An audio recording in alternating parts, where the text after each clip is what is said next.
In this Star Wars Jedi Survivor news update video, I will be sharing with you some little bits of news about the game. Before we do get into a roundup of all of this week's news, be sure to subscribe to this channel so you don't miss any future news updates about this game.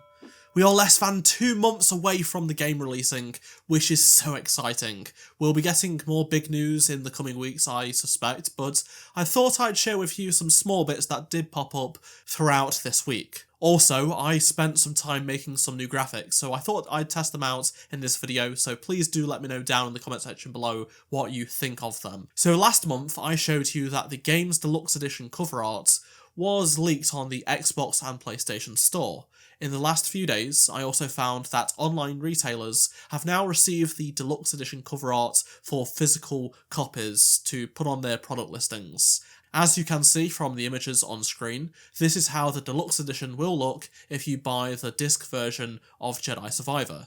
It has that cool painted artwork instead of the standard edition cover. Speaking of artwork, the upcoming book, titled Battle Scars, which is a prequel to Jedi Survivor, has 2 exclusive posters if you pre-order from Barnes & Noble in the USA. These are limited, so you better get that pre-order in soon.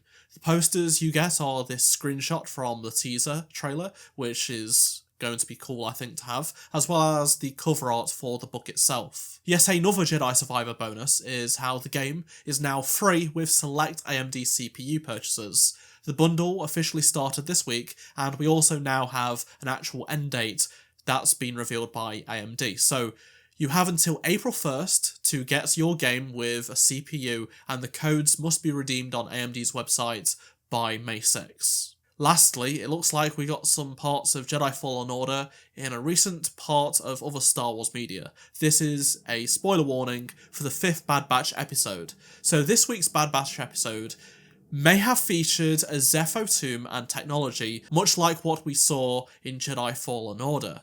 Even though they did not specifically say it was Zepho and just ancient beings, there are some close similarities. For example, the huge animal-like weapon has similar Zepho markings inside of it, plus it had a big head, much like the Zepho themselves did, and it also shoots huge beams of concentrated energy, just like the Tomb Guardians, as seen in Jedi Fallen Order, that were created by the Zepho themselves. If there was a real intent to make these Zepho creations specifically, I think they would have been a bit more clear in this episode.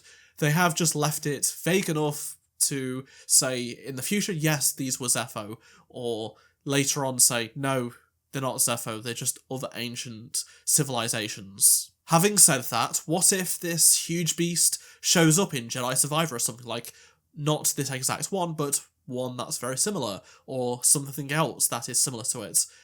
That's just a theory on my part, but I would like to think that these are Zepho related. But like I said, it's leaving the door partially closed but also somewhat open. I'd love to hear your speculation down in the comment section below about this situation. And if you did enjoy this video, please do drop a like to help support the channel. Subscribe so you don't miss any future news updates. Click on the playlist on screen right now if you did miss any of the previous Jedi Survivor news updates. And I shall see you in my next video. Goodbye.